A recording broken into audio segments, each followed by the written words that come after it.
Hello and welcome back. This is exercise number 1.1. 1.1 through 1.6, which we'll be going through. They may not be sequential in your roadmap, but all of the 1.x exercises are designed to help the couple stop the damage. So I'll warn you, until we get to section 2, not a lot of this is helping them communicate better or conflict better.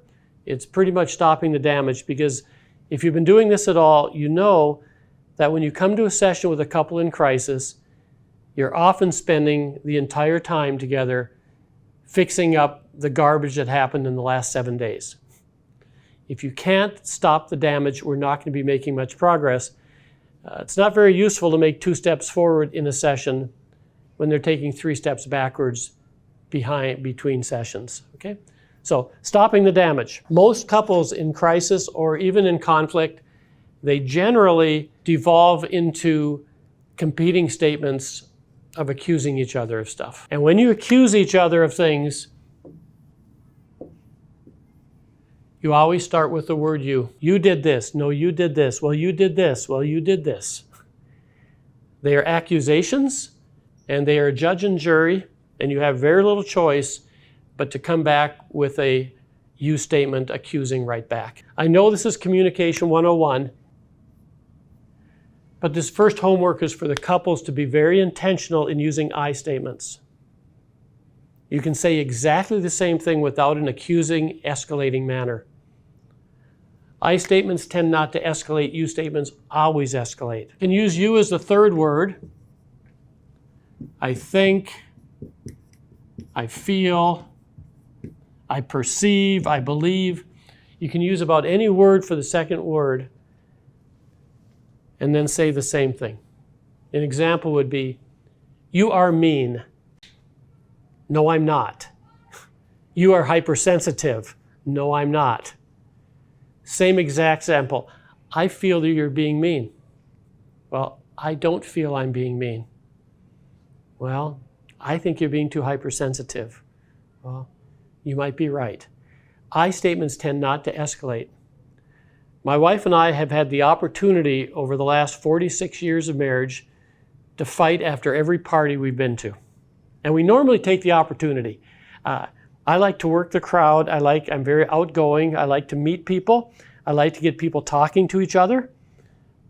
That's just the way I am. My wife likes to stay very close to me and only talk to friends that are close friends of us as a couple. We get in the car, you statements. My wife always starts, you abandoned me again. You don't care about anyone but yourself.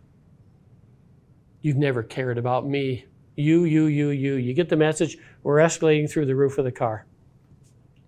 Same exact scenario with I statements. My wife starts, I felt abandoned tonight. Well, I felt called of God to reach out to some of these lonely people. Well, I felt you cared more about them than me.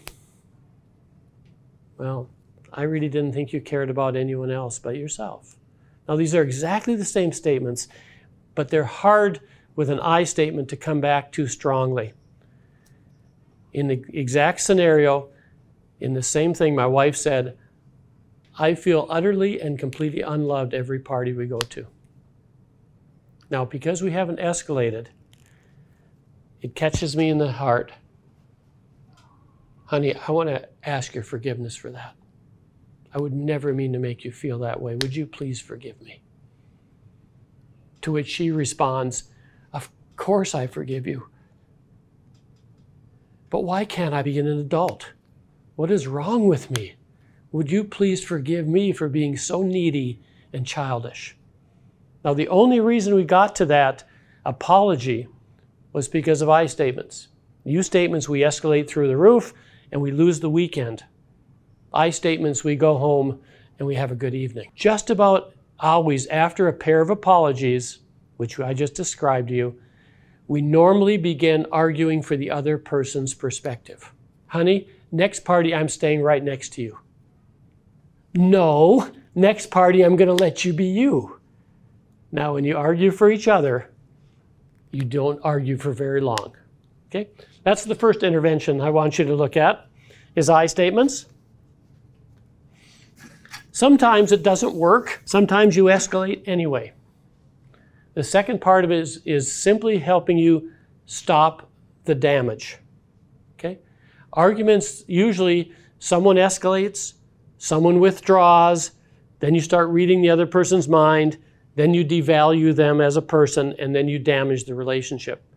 I want to make sure we don't get beyond the lowest levels of that. This intervention or this exercise has to do with stopping a conversation so you can both get your heads back on and restart successfully. When either one of your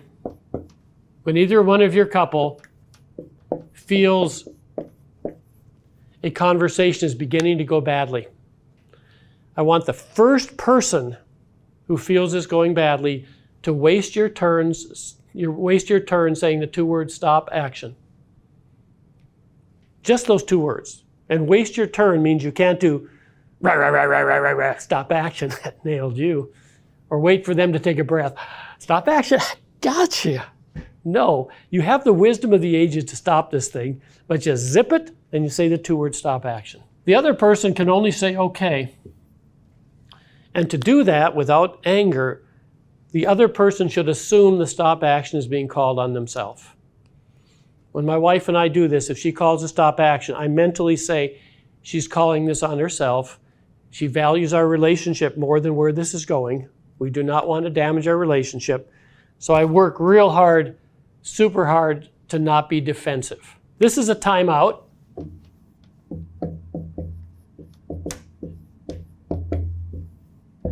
And it normally makes things worse. It's good for marriage counselors' income, but it's not good for the couple.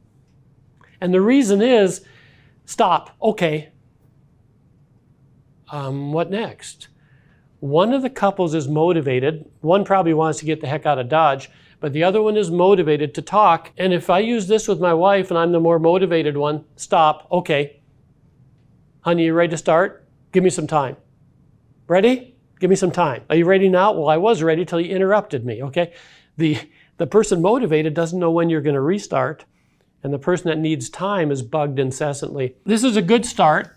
This comes out of the University of Denver. It's the best work I've ever seen on couples communication. Stop, action, okay, and then together you say when and where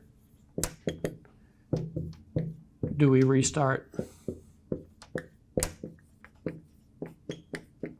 It's very rapid. Stop, action, okay, 20 minutes, perfect, see you in the kitchen. Stop, action, okay, 30 minutes, I think I need an hour, catch you in the living room, perfect. You do not have to run away from each other. You simply can't talk about that issue anymore until that number of minutes has rolled by. Both people get their needs met. The person needing the time, it stops, they can process. The person needing to restart knows the exact time it's going to restart. We want this to be less than 2 hours in general, unless it's late at night. Then you can do it the next day. In summary for this short lesson, I statements rather than you statements. And when a discussion is heating up a little bit, I want you to do stop, action, okay, when and where do we restart? And when you get back together next time, we would like to discuss and see how it went with your couple. Again, blessings to you. See you on the flip side at Lesson 1.2.